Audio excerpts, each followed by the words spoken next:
What are some things you have changed or started doing that have helped you become a better version of yourself? Hiking. Not just a 3 hours hike. More like multi-days hiking, like 3-5 days. Camping and surviving in the wild while trying to reach the peak of the mountain. It built my strength. Physically and mentally. I started to gain confidence in my body. My own cooking. And careless about what people are gonna say when I'm dirty, sweaty and smelly. I learned how to socialize with other mountaineers. I have social anxiety before, and I started to love the outdoors and wilderness. I was more of a book, blanket and coffee kind of person before. It taught me a lot of things for real, and I can't even write it all down. Taking stock of what I have instead of what I don't. It's easy to get caught up in the rat race. It's kind of a gratitude practice, but more like taking a beat and really trying to absorb all of the good stuff. Healthy kids. Work that I enjoy. A cabin in the woods that I'll retreat to this summer. My sister and I are buds, and my twin bro is proposing to his cool girlfriend in a few months. Things aren't easy. But they're good. Things like that are what puts me at ease if I start to get amped about dumb stuff. Yoga. I never really bought into it until I started doing this fitness challenge at the beginning of the year. And needed to get more workouts in. Now the challenge is over. And I still do yoga at least 3 or 4 times a week. Most of the time I even look forward to it. Not only has it helped me physically. The flow of the routines and breathing techniques have greatly reduced my anxiety and has helped make me a much more patient person. And don't worry if you're not good at it when you start. I sure wasn't. You'll get better over time with consistency.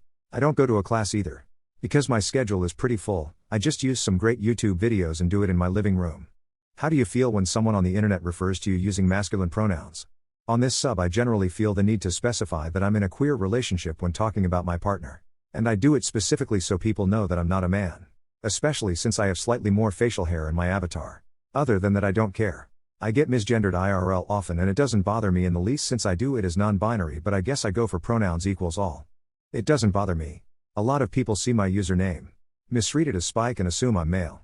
I just let them know. Nicely. #hashtag X200B. Spikle rhymes with Michael, is a word my son made up when he was 4 when playing a computer game. It means electric shock and has been so useful for usernames as generally no one has used it before. My son is almost 30 now. #hashtag X200B. I have been called male in real life. Many years ago. Aged 18, I was training to be a nurse. I was speaking to a partially sighted woman in her 90s with dementia. She said to me, "You are such a lovely boy," so I replied, "I'm not a boy." Instantly she replied, "Oh sorry. Lovely man and opos." I don't even think I have that deep a voice. It happens to me a lot. Most of the time I go along with it. If anything, I figure it adds some confounding details into my post history if someone happens to dig into it and connect dots to who I am IRL. There have been a few times where I felt like the context of the comment warranted me pointing out that I'm not a dude though, e.g. someone mansplaining something to me under the assumption that any able-bodied man should have the strength to do it. That being said, that's honestly less about gender and more about someone assuming everyone is at some general standard of able-bodied and quad. What was the last movie you watched that made you want to fall in love all over again? Is love enough? Sir ? And Opos. Indian movie. It's on Netflix. I don't think I've ever seen a movie that had that effect. Not a movie. A TV show. The Good Place. I love how Chidi and Eleanor find each other every single time. Mine isn't a movie. Mine is a series. Outlander. Whenever I want or need some romance daydreams, I watch that. Brothers. It was so sweet, and I'm a straight woman, but their love story was beautiful and real. The Lovely tore me apart and taught me that Cole Porter wrote all the songs. All of them. The series 1923 just did that for me. Age of Innocence. Bridges of Madison County. It's been a while. Rent. Musicals aren't for everyone. But I love it. They love so deeply and unconditionally. The Rocky series. Rocky and Adrian are really sweet. Game Night. The quirky gestures and patience they have for each other seems very authentic. The Hating Game was a really cute one I recently watched. Not a movie. But a series, The Vampires of Midland. I totally shipped the main characters. It somehow was very heartwarming. Everything Everywhere All at Once. The alleyway scene in the movie star timeline had my heart aching. The Learning How to Fight Like You scene made me want to fall in love as well. It's actually a trauma. The Alchemy of Souls. It made me so sad. Don't know why, because the series is magnificent, but it made me want to relive those moments.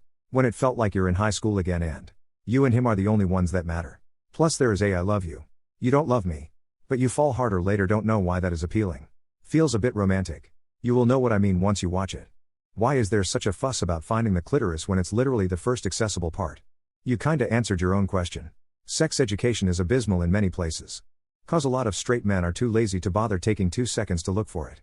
Florida just banned discussing sex or gender through all of grade school, including high school, and made sex ed optional. So in at least one state in one country, sex ed isn't just abysmal. It's non-existent. But to add, most sex ed focuses on pregnancy, STDs, And how to prevent them, if you're lucky. There is now focus on the variety of sex acts or positions, and they aren't instructing people on how to make sex more pleasurable.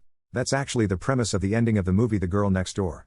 Saying men can't find the clit is an embarrassed way of asking men to stimulate the clit during sex. There's such a fuss because in many cultures people don't talk about sex at all, even with their sexual partners. I would love if my partner gave me clear instructions: suck my clit, or lick my clit, or finger my clit, or use a vibrator near. But not on my clit, or even, don't touch my clit yet. Too sensitive, etc. But that varies person by person. I was homeschooled and never got any sort of information on the topic, religious family. And in fairness, I used the "I thought it was in the butthole" as a joke too. In all seriousness, you can literally see it in the videos if you pay attention. I'm not saying to pick up your tips from porn, but there are some things that you can learn from it. I personally have never had any issue finding it. By the same token, I think it unfair to chastise someone for not knowing. Learning someone else's body is not the easiest thing to do and can sometimes be intimidating. And a little help can go a long way.